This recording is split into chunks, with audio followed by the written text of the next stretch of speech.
She was told to stay behind the desk. She loaded her rifle instead. The radio crackled once, then went silent.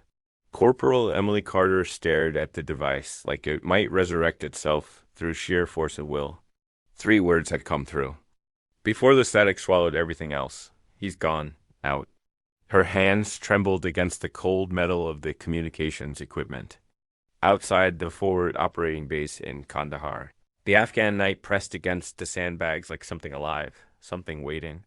Her team leader, Staff Sergeant Jake Morrison, had been escorting a local informant to a safe house 2 kilometers north. Now there was only silence where his voice should have been. Before I tell you what happened next, tell me in the comments where you're watching from. I love knowing who's listening. Emily was an intelligence analyst, not an infantryman. Her weapons qualification had been a formality, something you did once a year between PowerPoint presentations and encrypted email chains. She'd fired her M4 carbine exactly toying, both times at paper targets that didn't shoot back. But now she was looking at that rifle propped against the plywood wall, and every regulation she'd ever memorized was screaming at her to stay put, to wait for the quick reaction force that was already spinning up at Camp Leatherneck, 23. Minutes away by helicopter. 23 minutes might as well have been 23 years. She reached for the rifle. Her hands stopped shaking. The officer in charge was Lieutenant Brad Matthews, a logistics officer whose combat experience consisted of 1 uneventful tour in Kuwait.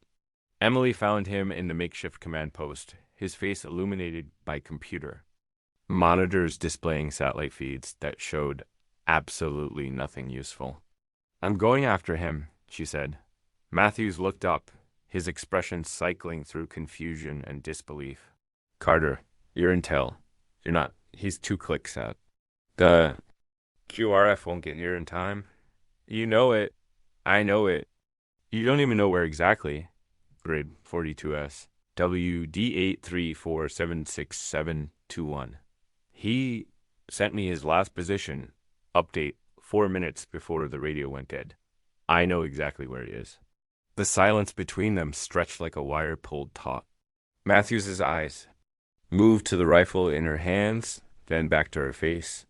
"If you're not back in 30 minutes, he finally said, "I'm sending everyone after you." She was through the gate before he could change his mind. The night air hit her like cold water. Emily had studied the terrain around the base, obsessively memorizing wadis and irrigation ditches, compound walls and goat paths. That knowledge, absorbed behind a desk, was now the only thing standing between her and getting catastrophically. Lost in hostile territory. She moved in a half-crouch, her rifle up, eyes scanning the darkness through her night vision goggles. The world turned green and grainy, every shadow a potential threat. Her heart hammered against her ribs, but her breathing stayed controlled. She'd read the after-action reports, knew that panic killed faster than bullets. 200 meters from the gate, she found the first blood trail. It was a spray pattern. On a mud wall, black in her night vision, still wet.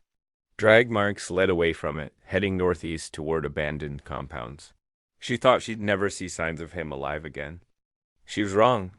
The groan was soft, almost swallowed by the wind, but she heard it. Emily followed the sound to a collapsed doorway. Morrison was there, slumped against the wall, one hand pressed against his side where his uniform was dark with blood. His rifle lay 3 feet away. His eyes, when they found her, went wide with something between hope and horror. "Carter," he whispered, his voice thick with pain. "What the hell are you? Shut up and let me work." She dropped to her knees beside him, hands already moving through the combat lifesaver training she'd practiced on dummies, but never on actual torn flesh and real blood. The wound was bad shrapnel from an IED, she guessed. He'd been lucky. It had missed the major arteries. But lucky didn't mean saved. "The informant?" she asked, packing the wound with gauze. "Gone. Ran when it happened. Smart man. Smarter than you, apparently." Morrison tried to laugh and winced instead. "You came alone. That's not smart either." "Yeah." "Well," she cinched the pressure bandage tight, ignoring his grunt of pain. "I had a good teacher." The sound of engines reached them then, distant, but growing closer. Emily's blood went cold. Not American engines. Not the QRF. These were the technical trucks the Taliban used, and they were getting closer. She'd studied their patrol patterns, knew they ran sweeps through this area every 3 hours. She checked her watch. Right on scheduled dot, she pulled Morrison's arm across her shoulders and hauled him up. He was a big man, easily 200 pounds of muscle and gear, and she was 5'6" and 130 pounds. Physics didn't care about determination. They made it 10 feet before his legs gave out. "Leave me," Morrison said. "Take my rifle. Get back to base." "No, Carter. That's an order. You're not my chain of command. Technically, I don't have to listen to you." Despite everything, despite the blood and the pain and the sound of trucks getting closer, Morrison smiled. "That's the worst understanding of military hierarchy I've ever heard." She got moving. Again, half drag, half carry, muscles screaming, lungs burning. The trucks were close enough now that she could see their headlights bouncing across the rough terrain. She pulled Morrison into a dry irrigation ditch, pressing them both flat against the earth. The trucks passed within 50 meters, close enough that she could hear voices, their rifles silhouetted against the stars. When the sound faded, she keyed her radio. "Base, this is Carter. I've got him. We're coming home." Matthews' voice came back, tight with relief. "QRF is 3 minutes out. Hold position." But Emily was already moving. Morrison's weight distributed across her shoulders, each step a negotiation. Between will and physics, she could see the lights of the base now, close enough to count, far enough to feel impossible. Her legs threatened to buckle. Her vision narrowed to a tunnel. She focused on breathing on the next step, and then the next dot, the Marines found them 200 meters from the gate. 6 men materialized out of the darkness, professional and efficient, lifting Morrison onto a stretcher, providing security. The medical team was waiting at the gate. Morrison was inside the wire, on in 4, being prepped for medevac within 3 minutes. Emily collapsed against the barrier, her rifle finally lowered, her entire body shaking with exhaustion. Matthews appeared beside her, offering water. She drank half of it in one pull. "That was the dumbest thing I've ever seen an intel analyst do," he said quietly. "Probably. He's going to make it, because of you." She didn't respond, didn't trust her voice.